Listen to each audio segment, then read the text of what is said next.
CNY Fertility. Welcome. Hello, everybody. Good to see you.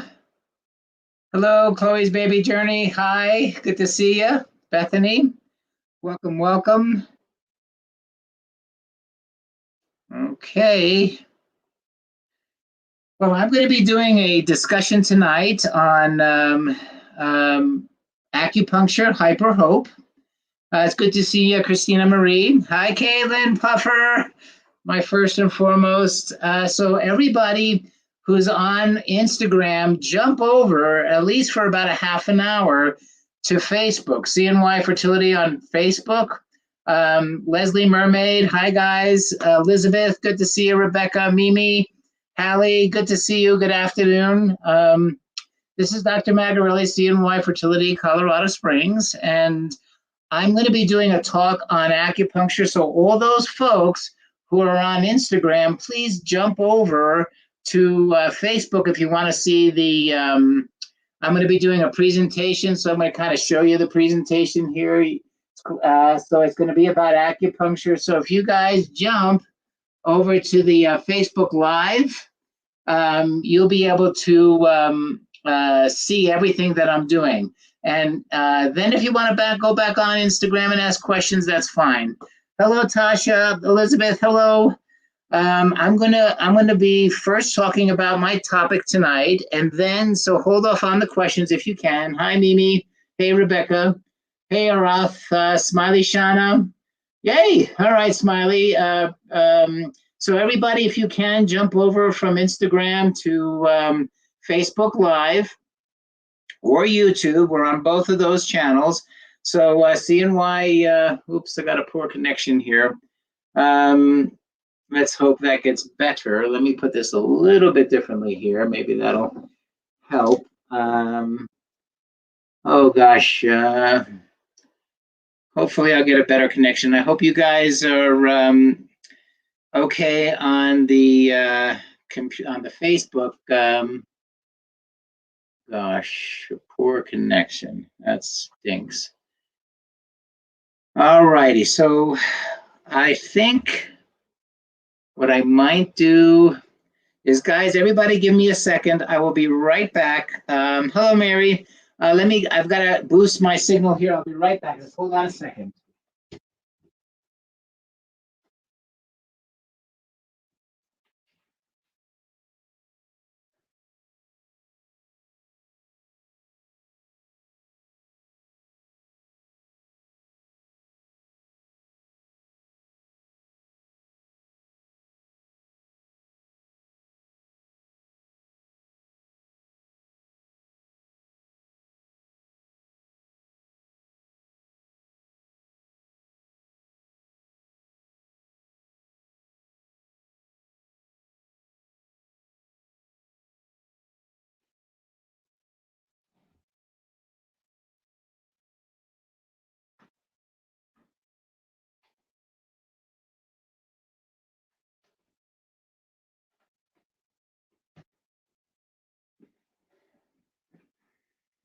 So I should be getting a better signal here, but I'm going to start. So hopefully the folks on Instagram will jump over. So tonight's discussion is going to be on traditional Chinese medicine, hyper hope. Hey, Shana. Okay. So I put this slide here first because this is actually a slide that changed the course of using traditional Chinese medicine in IVF. And it was a study with Dr. Credenda and I, which created the Credenda-Magarelli acupuncture protocol. And it was based on 3 years' work in which we had folks who did acupuncture alone. I'm sorry, folks who did the control were the folks who did IVF alone. That's in the blue. In the red were the low responders, which are people with low ovarian reserve. Of course, we all know that to be AMHs now, and then those who did IVF in that group, and then finally we did those who did IVF who are low responders but also added acupuncture. So when we looked at the pregnancy rates, we were not that impressed. They weren't too different, although the acupuncture sort of brought it back up to normal. Let's see if I can get this to start again on Instagram. I hope so. Let's see if it will. And then those that, when we looked at the, I was reconnected. Hopefully, let's see if I can, just give me a, folks, I apologize. This is one of those technical difficulty days. Just give me a moment here. Let me do this. Let me shut that off. Turn this back on. There we go. All righty, that should work now. Through Instagram, let me go live. That should be better. All righty, we're telling your followers. Okay, good, if it does it. I'm back. I apologize, guys. This is not typical. I usually am well ahead here. But I tried to improve my signal and it got worse. Let's go live. Live, come on.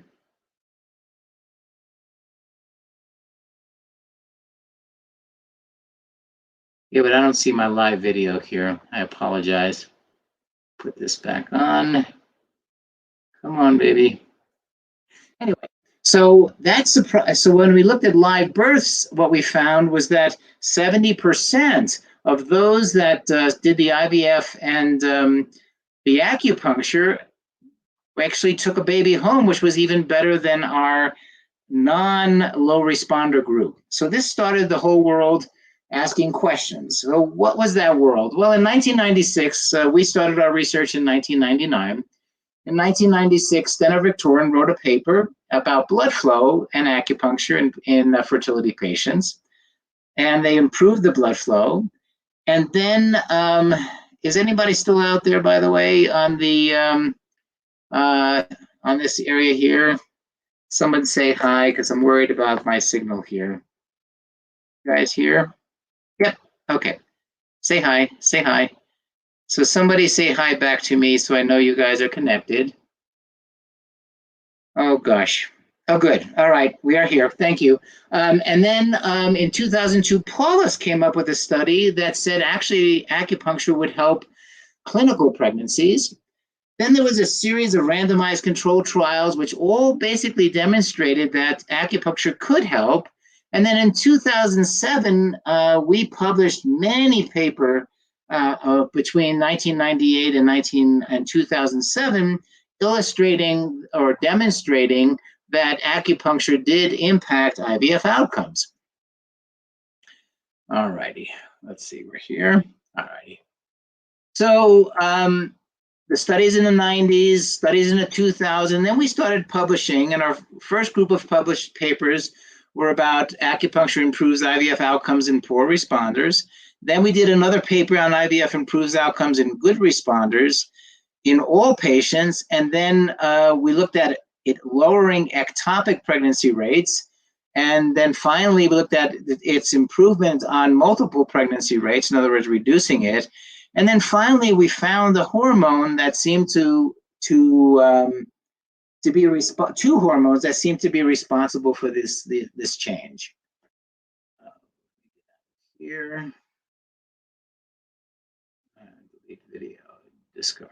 Okay, let me try again. I apologize, guys. I just want our Instagram folks. I'll just start live. Okay. Let's see if that improves it. And then in 2000, there were a whole bunch of randomized controlled trials. Now, a meta-analysis is an analysis of the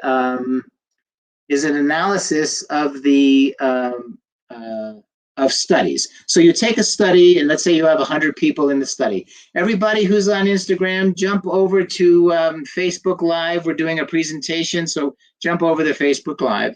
So a meta-analysis looks at a bunch of data and then determines whether or not that data, in many studies, if pulled together, will demonstrate strength in the research. And basically what they found suggested that acupuncture given with embryo transfer improved the rate of pregnancy and live birth among women undergoing IVF. So here you have, in 2008, one meta-analysis.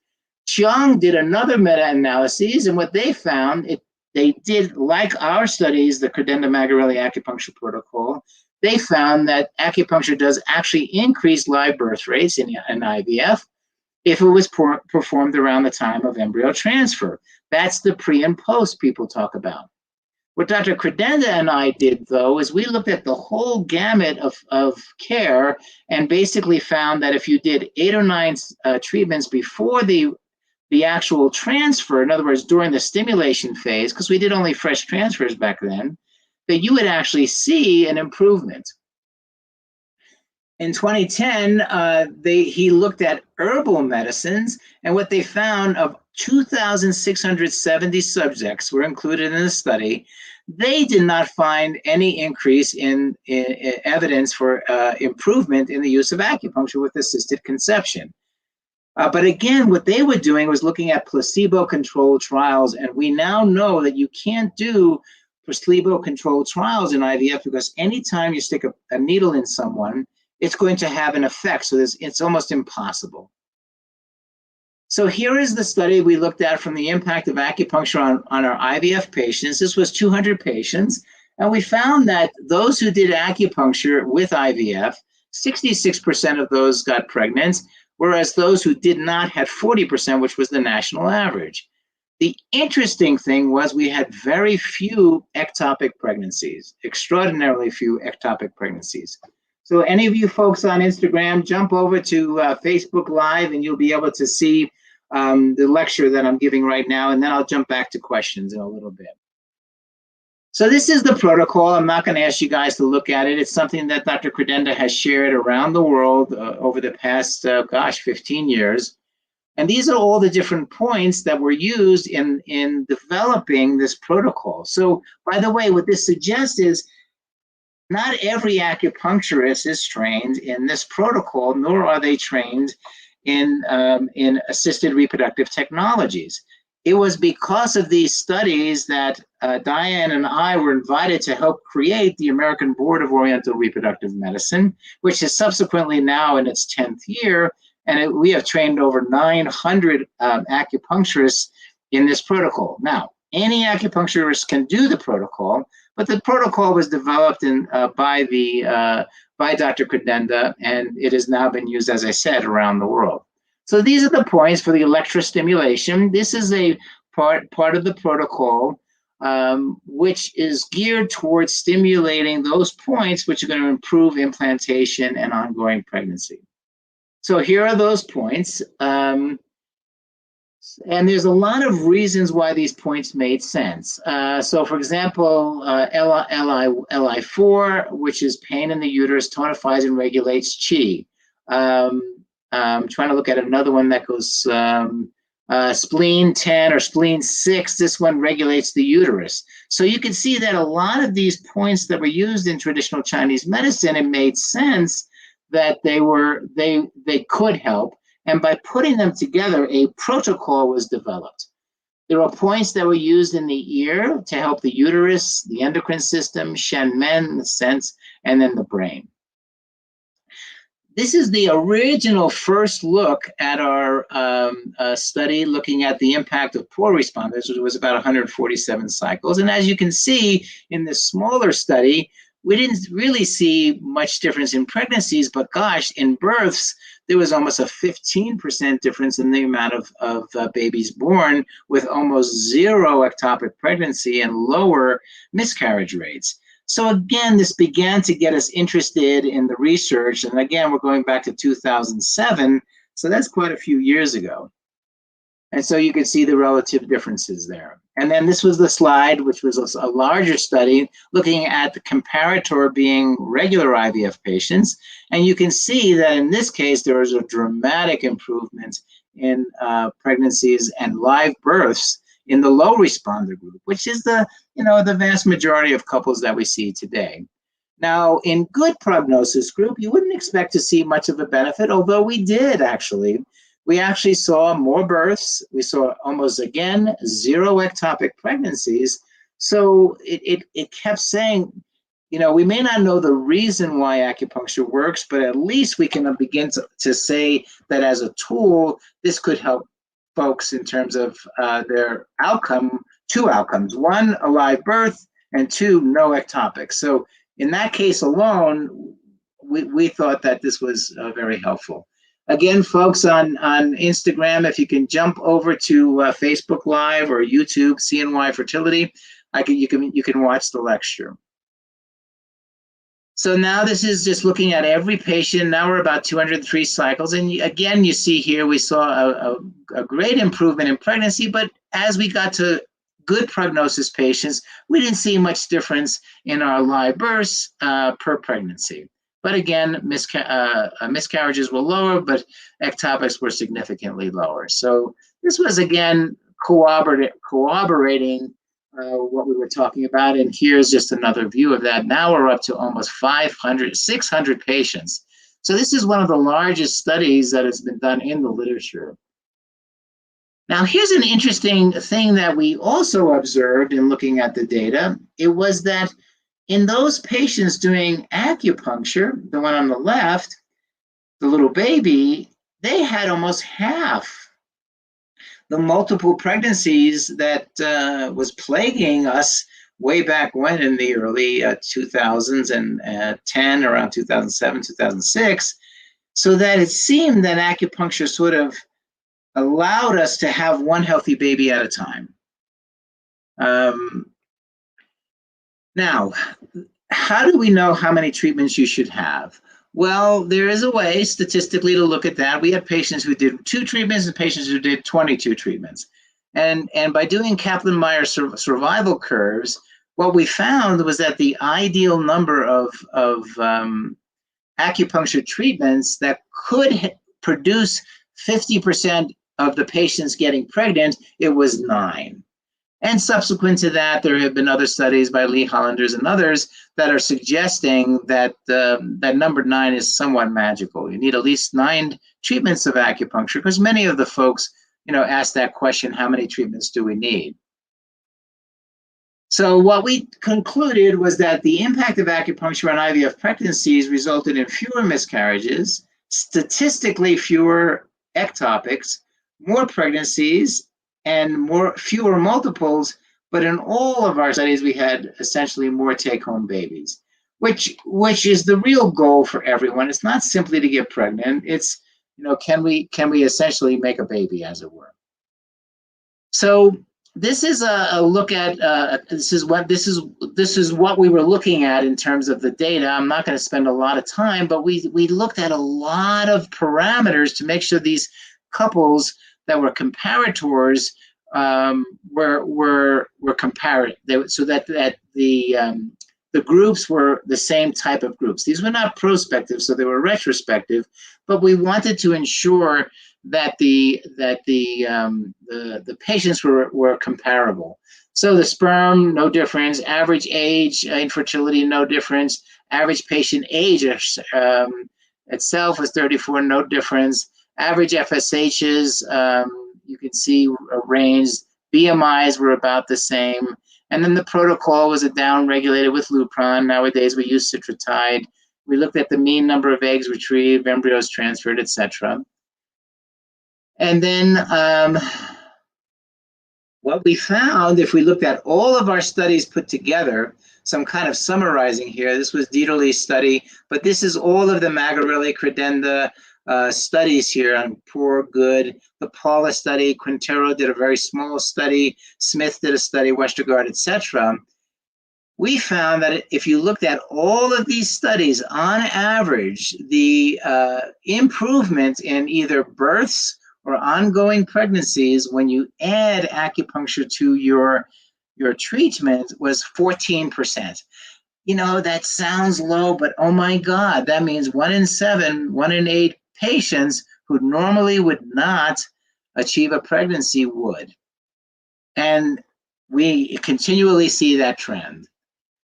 This is a quick slide for acupuncturists showing you the various points that we use, gallbladder and dew points, and the Ren points, and the spleen points, the kidney points, the stomach points. And my point of it is, if you, excuse the pun, was that in all of these studies, there's a commonality in the various types of points that acupuncturists would use. And in that commonality, what we found was that it would help us improve the pregnancy outcomes across the board.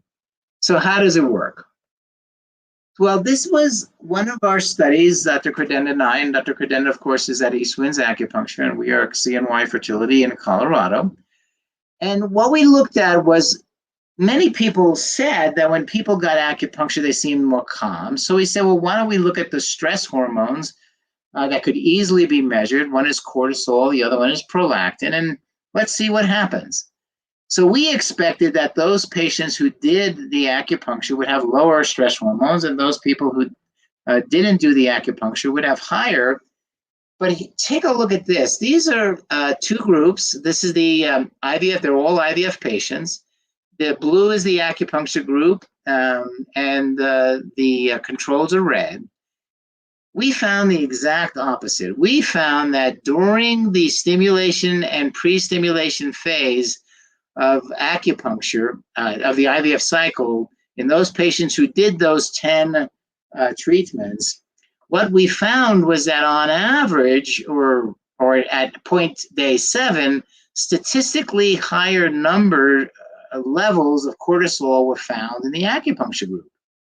Well, this really perplexed us until we went back to the 1920s and 30s, and then now in the 2000s also has been corroborated, apparently that in a pregnant cycle, there is or in a successful IVF cycle, there's elevations in cortisol or cortisol byproducts in those successful cycles that achieve the pregnancy. So in a sense, what was happening here is the acupuncture was regulating.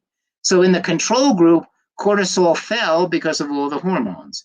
But what the acupuncture did was it brought the patient back to a physiologic place, and that allowed the patients to have a higher pregnancy rate.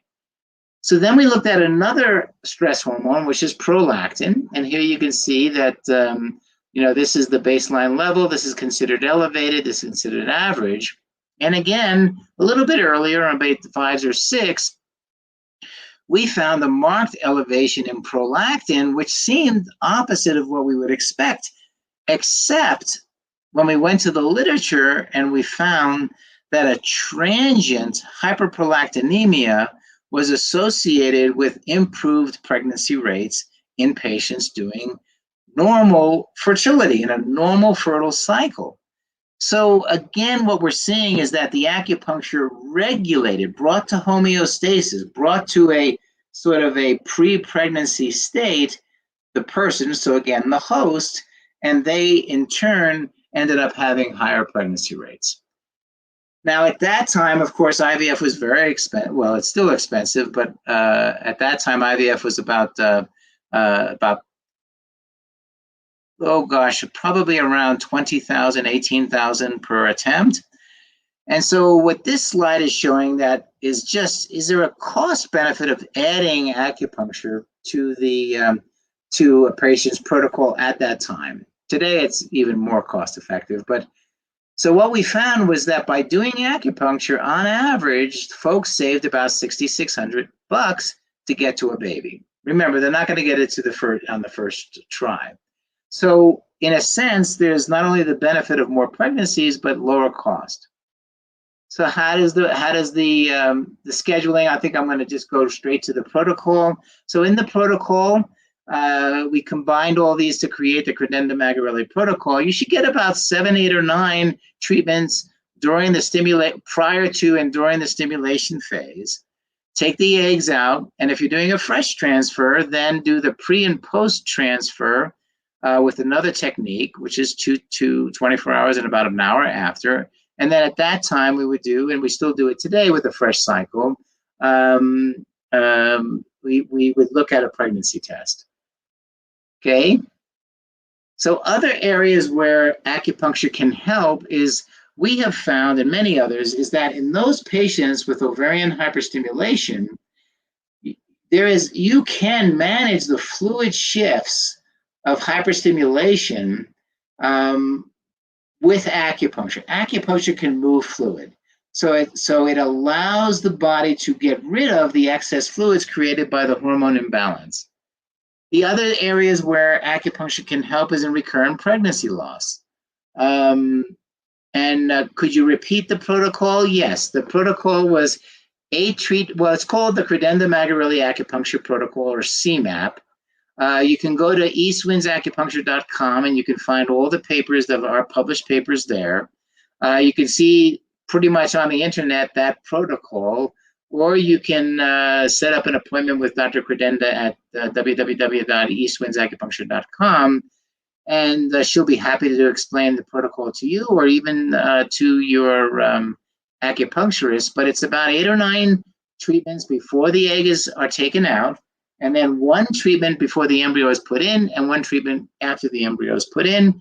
Diane has added another point about a week later called the holding points. Dr. Credenda has, and many others. So that's the protocol. So in terms of recurrent pregnancy loss, the first 5 patients that I sent to Dr. Credenda were all recurrent pregnancy loss patients that I could not help, and they had been not helped by other reproductive endocrinologists.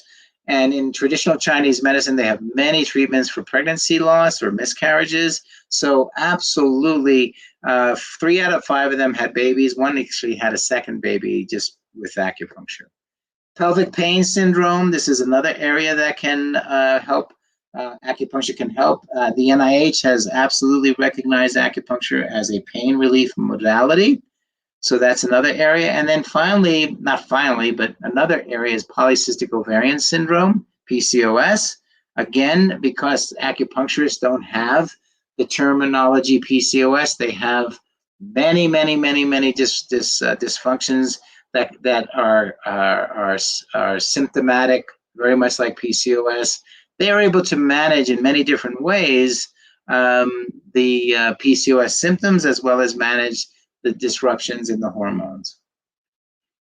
So if you look at the world's literature as I do, by the way, on the bottom here, this is a chapter that Dr. Credenda and I wrote. It was the first chapter on traditional Chinese medicine in any textbook on reproductive endocrinology and infertility ever produced in the world. And this chapter really set the stage for the development of the American Board of the Oriental Reproductive Medicine, for the research that was done in terms of further research in that area. I teach at Yosan University. There's a doctoral program there that was created based on the sound principles of that acupuncture and assisted reproductive technology are synergistic when it comes to producing more live births and better outcomes. So this is the British Medical Journal. This is the American Society for Reproductive Medicine. This is the Human Reproduction Journal. So the worldwide literature is now replete with many studies. It does not mean there isn't controversy, because even in Western medicine, we always have controversy. Some studies say this, some studies say that. There really has been only one teeny study that's been refuted that showed that there might be a problem with adding acupuncture, but again, very poorly done study. But if you then look at the multitude of studies, they all say that adding traditional Chinese medicine will improve your reproductive outcomes. And as you can see, these are just simply the number of studies that were included in the various meta-analyses, which lends credence to the fact that acupuncture really contributes to this field. Here you see the distribution. Most of the studies, were all published in around 2006 and 7. That was about 4 or 5 years after we started publishing in around 1999. And to this day, you still will find some studies. The studies were large. In Mannheimer's review, there were 1,366 patients. They did use placebos, which don't necessarily help very much. But what they found was that they found improved outcomes across the board on clinical pregnancies, ongoing pregnancies, and live birth. In 2K's study, they found that, no, in that case, they did not find significantly better clinical pregnancies in that study. In Zhang, because again, some studies will, some studies won't. Zhang, that study looked at about 2,500 patients. Then this study looked at over 5,000 patients. This was Zhang's study, and they looking at clinical pregnancy and live birth. And what they found was that in clinical pregnancy, there significantly better clinical pregnancies when acupuncture was done. But when you compared them to a placebo, again, sticking a mock needle in a point, you didn't see it. So there's a lot of controversy as to even with the mock or the placebo, that is it a good study for acupuncture? And then they looked at one that didn't use the mock, and again, there it was significantly better. Live births, again, looking at the controls, but when you look at the controls without the mock, then you see it's significantly better. And even in the mock, we found significantly better live births. So again, that's the key thing for us. Lots more information that he looked at. In Mannheimer's study, about 4,000, he found no effect, which is interesting because he's the one who found the effect originally. But to just give you an idea, if it touches the line, it's not significant. But if you look at the trend in the studies, and it was interesting, the studies he chose, it looks pretty darn close. Statistically, the reason why the more and more numbers you do, we get what we call regression to the mean. I'm not going to go into it, but that's the principle behind that, and we're not going to go into that. All righty. Then there was a study looking at whole systems acupuncture. This was done by Lee Hollander and group. It was an interesting study. They were trying to see if they could use just overall traditional Chinese medicine as a way of treating rather than protocols that Dr. Credenda and I developed. Long story short, they didn't have groups that were comparable. So the results are really, you really can't make any conclusions. And the reason is that in the control group, they transferred 1 embryo, and in the acupuncture group, they transferred 2 on average. And everybody knows that the number of eggs as well as the number of embryos transferred determines success. So as you can see here, they saw about a 13% difference. Well, it turns out a 13% difference can be explained simply by putting in another embryo. So the study wasn't very good. So what have we learned? If you had 1 or more embryos, you're likely to get an 11% increase. Okay, now that's for that study. So what did we learn overall in this review? And then we'll start answering questions. So if you guys want to jump back on Instagram, you certainly are welcome to do that. And I'll answer them. But what we learned is that there's good data. There's some controversy. That definitely many of the studies show an improvement in live birth rates. All of our studies showed an almost 0 ectopic pregnancy rates. There was a trend towards lower multiple pregnancies and way lower miscarriage rates. We are able to demonstrate there's a cost benefit to doing it. So again, all of these lectures are recorded, so you can go back and look at the slides, etc. But what I was hoping, so is it hype? I don't believe acupuncture and traditional Chinese medicine is just hype. I believe we have hope from the standpoint that yes, it does impact outcomes. We actually have a mechanism, which is the lowering of raising of cortisol and prolactin transiently, which seems to be associated in Western studies with improved outcomes. And so we have a mechanism. We know it helps the host. It doesn't change the eggs. It doesn't change the embryo. I haven't given you that data, but it doesn't. We know that the groups were comparable. We know that placebo trials don't necessarily work very well. So could you tell us, if doing acupuncture before the month of egg retrieval, how often do you recommend it? Well, we recommend it to get the Credenda Magarelli acupuncture protocol. So go to www.aborm.org,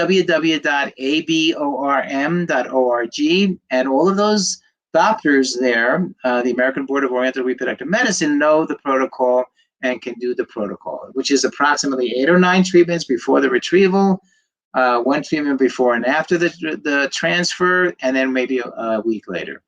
So now I'm open for questions. What's good acupuncture protocol or number of appointments for an FET? It's actually, we divided it. It's about, Kirsten, it's about eight treatments prior to the FET. There you go. Journey to the same question on the other side. So yes, it's more than I will strongly tell you that I've not published this data where we looked at just pre and post. The patients who only did pre and post, they never really had the advantage of the credenda magurelli acupuncture protocol. They never saw that statistical improvement, and that is why I believe in the meta-analyses where they mix some folks who do the pre and post and some folks who do more. It's not very good comparator. So if you're going to do acupuncture, you want to get 3, 4, 5, 6 treatments before the pre and post transfer. So during the frozen embryo transfer time, that 17, 18 days, you can get 4, 5, 6 treatments, maybe twice a week. Some people even do 3 times a week. Okay. I hate needles. My partner has to give me my injections. Are ear seeds as effective as needles? Kristen, no, they're not, but acupressure may be. As long as they're doing it at the sites, ear seeds are helpful, and if you can tolerate that, that's great. Any type of acupuncture is better than no acupuncture, but I've not studied it. How does high prolactin affect the cycle? Well, again, I'm talking about a transient hyperprolactinemia. Now, from your standpoint, Ed Jumahi, the elevated prolactin interferes with implantation. So if you're going to do a fresh transfer, frozen embryo transfer, you do not want to have elevated prolactin. You're welcome. Journey to baby. How about on the Facebook side? Anybody have any questions on that side? You guys are a little quiet there. I've already done retrieval. What about patients wanting to do FET? Is it worth it? Yes, absolutely, Shannon. Absolutely. Does doing them at another location count with CNY? Is this something that goes on your chart? Oh, no. You can do that with Katie Tate. You could do acupuncture with a certified acupuncturist. I'm just suggesting that you might want to have that acupuncturist contact Dr. Credenda and get the protocol. Martha, I had 24 so 5. Is that too much? No. Well, our studies, we didn't publish it, show that there's a straight line improvement in IVF outcomes based on the number of treatments you get, just like physical therapy. The more you do physical therapy, the better you are, because you're beginning to get the system back to a homeostatic or normal place. All right, Instagram guys, you can ask me some questions. Would you suggest adding acupuncture if I had a miscarriage at 6 weeks with the first FET? Absolutely. The number one reason I started letting my patients do acupuncture was because I had patients who had recurrent pregnancy loss and I couldn't help them. And acupuncturists can.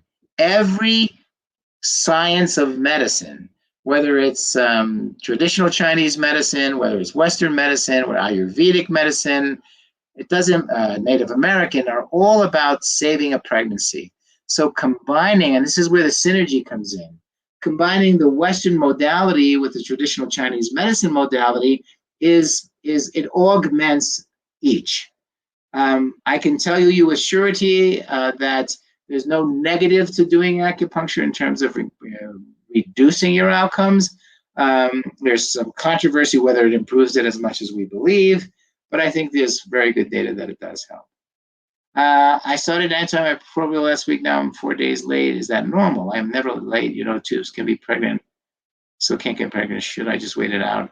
Yeah, Caitlin, definitely contact this is off subject, but contact the nurse. Absolutely. Anytime, folks out there, you have questions, contact. By the way, the best way to contact the nurses is through our portal system. How can I improve my chances of success with the failed fresh transfer acupuncture? Failed fresh transfer. EDU Gemfy, Absolutely. Talk to your doctor. You have to find out why your prolactin keeps going up. Do not do any more transfers. Do not try to get pregnant because elevated prolactins are associated, with miscarriages. So please, and also poor outcomes. What are the acupuncture sites for this protocol? Far too hard for me to explain, nor am I an acupuncturist, but if you look at the slide set, it's recorded. But importantly, it's in all of our papers, so go to eastwindsacupuncture.com, the protocol is there, or even search the Credenda Magarelli Acupuncture Protocol or CMAP protocol. How can I improve my chance? Okay, we already did that. Okay, so acupuncture can help you improve your chances, as can growth hormone, as can HCG wash, PRP wash of the uterus. You may want to get an endometrial receptivity assay to see whether or not the timing was perfect for that. What's the name of the acupuncture clinic you mentioned, Natural Beauty? It's eastwindsacupuncture.com. Dr. Credenda, Cridennda, Dr. Credenda, Cridennda. Let me get her name up here, see if I can do that, just so you can see. Oh, well, you're on, yeah, you can't see. Okay. There's her spelling. But it's eastwindsacupuncture.com. I'm doing growth hormone 1 month before my egg retrieval. I should start Lupron after ovulation. Any thoughts? I had a couple of early miscarriages. Add acupuncture. Do you recommend ERA for a first-time transfer, or should we stick with acupuncture, HCG wash, and intralipids? Chloe's baby journey. Well, if you have a chromosomally normal embryo that you're transferring, or you have, let's say, if you have 4 or 5, then the first time try it without doing the ERA. But if you fail on the first one, then I strongly recommend you find out if the timing is perfect. Do you recommend acupuncture for an FET? Absolutely. Or can I come to the Do you recommend the acupuncturist come to the FET? No, Shana, not at all. They can do it 24 hours before and a couple of hours after. That's fine. We have expanded our experience to 10, almost probably 3,000 couples. That seems to work just fine. Don't feel stressed. The thing you could do is the night before, get your acupuncture, drive down, get your transfer, drive back up, and schedule your second acupuncture treatment. About a week later, you can then, Shana, do that. You're very welcome, Shana. Okay, I didn't bring any water. I was ill prepared today. I apologize. My Wi-Fi system was a little wonky today. So more questions. I'll answer questions on any topic. Love to be if it's on acupuncture, but I'm happy to talk about any topic that you would like.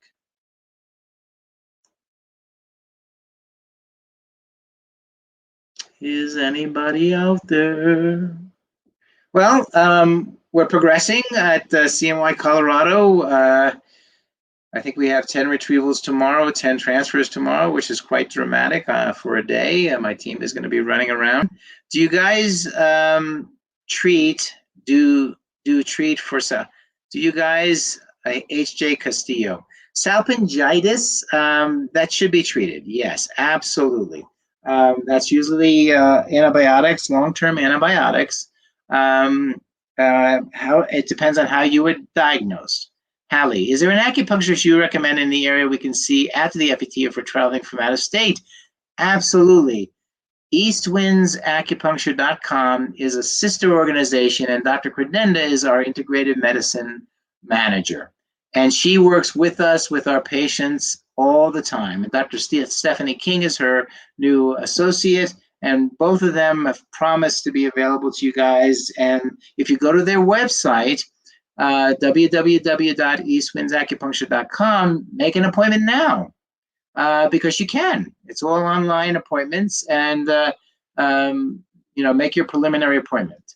What protocol do you recommend for someone who has a blocked tube? Basically, IVF. Any gonadotropin will work because a blocked tube is not important when it comes to IVF. Chloe's baby journey. Proud to be a CNY Colorado patient. Thank you for answering our questions. I have a small protocol compared to lots of my friends.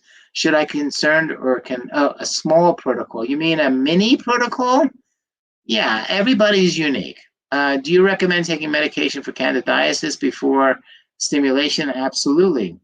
I'll message you privately. My doctor told me I have salpingitis today, but he doesn't know how to treat it and don't know what to do. Well, contact our 800 number, and if you're one of our patients or become one of our patients. Would you recommend removing a polyp before transfer? Yes, don't do a fresh transfer though, Lisa. Can you repeat the protocols for high prolactin, please? There are no protocols for high prolactin. This has nothing to do with acupuncture. There's no protocols. I was explaining that there's a transient elevation in prolactin due to the acupuncture protocol. Upcoming, if I've done an HSG, do you recommend an SHG? If you're doing IVF, Katie, I recommend hysteroscopy. Key is AMH of 0.7, good for a 35-year-old? No, it's low. That's called low ovarian reserve.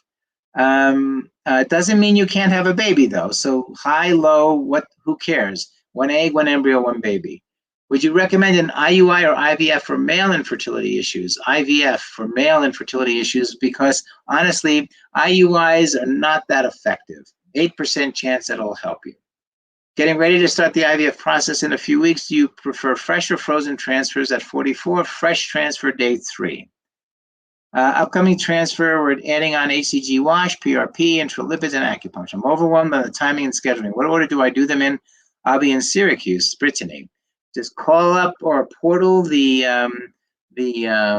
on-call nurse, the global travel, or the Syracuse nurse.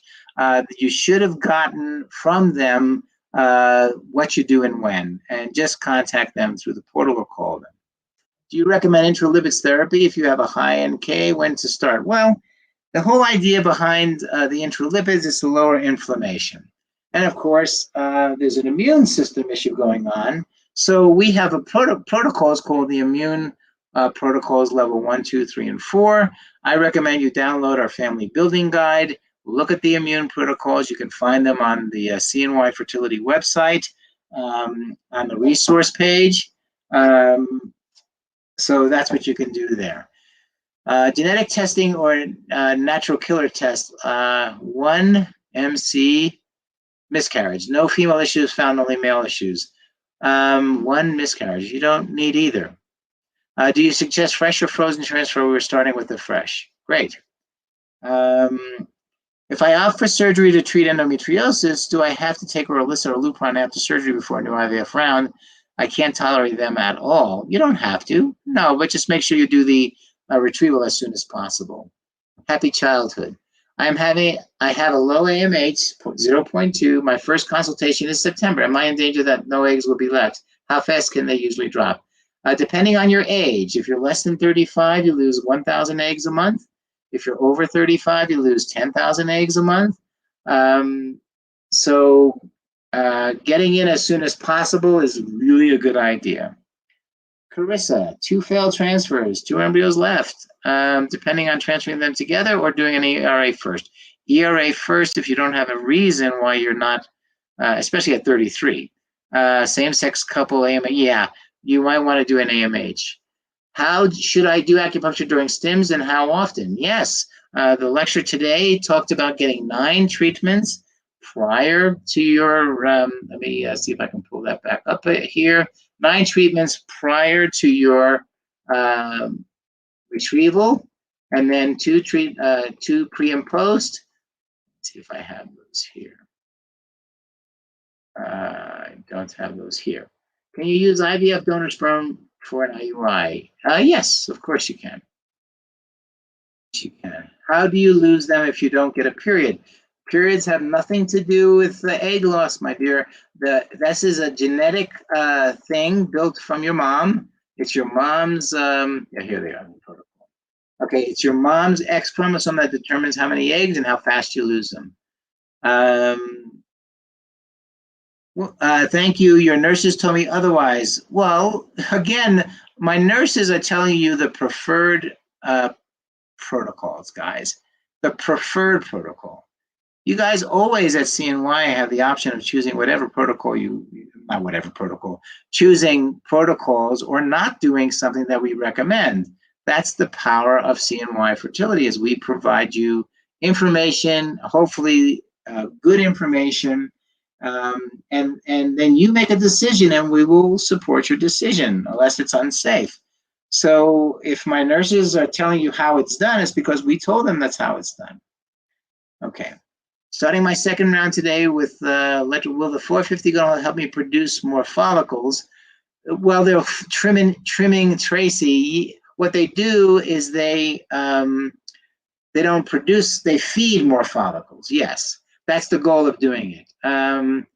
My partner has a low sperm count. I had a child with a previous relationship. His doctor says conceiving is not impossible, but will most likely need help. Cassandra MK, tell me how old you are. Do we have a surgeon we recommend? Yes. Where do you live, Miss Piglet? Mrs. Piglet.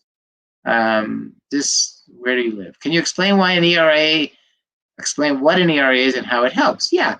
The ERA, the cost is around, I guess, $800, but the ERA, endometrial receptivity assay, just uses a genetic testing. It takes a tissue from the lining and looks at a 200 markers, gene markers, and if they're turned on, it'll tell you exactly how many hours that you have to do the transfer. If they're turned off, then they may need more hours of progesterone versus, or maybe even fewer hours of progesterone. So what it actually does is it tells you when your implantation window is. Oh my God, Dr. Banerjee helped you get a baby, Nelsie Bells. I'm so happy you're 20 weeks pregnant, and I will tell Dr. Banerjee. Okay. My name is Scott. I'm childless for 7 years until I met Dr. Lucas, who gave me herbs when I took for 2 weeks, and later in a month I took it, and happy mother to my children. Well, thanks. Okay, I don't know. Yeah, I don't know why you're putting that there, Scott. Yeah, I'm not sure what that is.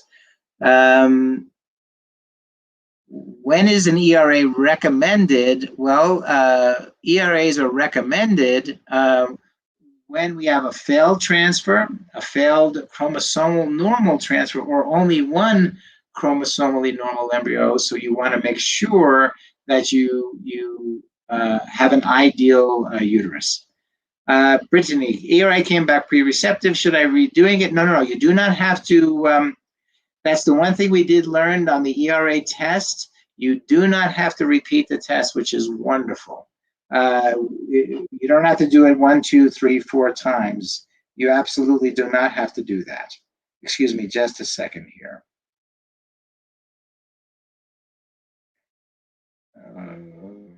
What's going on here? Okay. Yay. Yeah, that'll save you. Morgan, protein S and protein C slightly out of range. Is that important? Yes. If you've had recurrent pregnancy loss, talk to your docs, see if they might want to change your immune protocol. A lot of times when you have an immune system problem, you can't really fix it, but you can sort of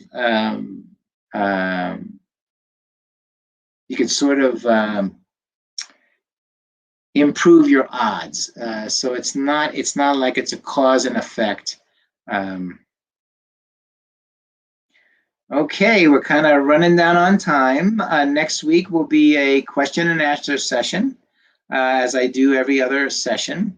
I really appreciate the lots and lots of folks coming on both Instagram. By the way, I apologize about Instagram. We can't get the Instagram to show slides. That's why we're doing everything on Facebook and YouTube. I'm currently taking Omnitrope for 30 days. It seems like the vial is running low. If I miss days before receiving a new vial, will that take effect? It will not affect your process. Happy childhood. Thank you for answering my question. I'm 42, low AMH, and only one ovary. Will I be able to get in soon as an emergency? Well, happy childhood. if you would like, why don't you contact the on-call, the call center, and tell them that you talked to me, and to try to see if you could get in sooner, basically. But by the way, to be honest with you, we get 8,000 phone calls a day and 80,000 requests a month for the same request you have.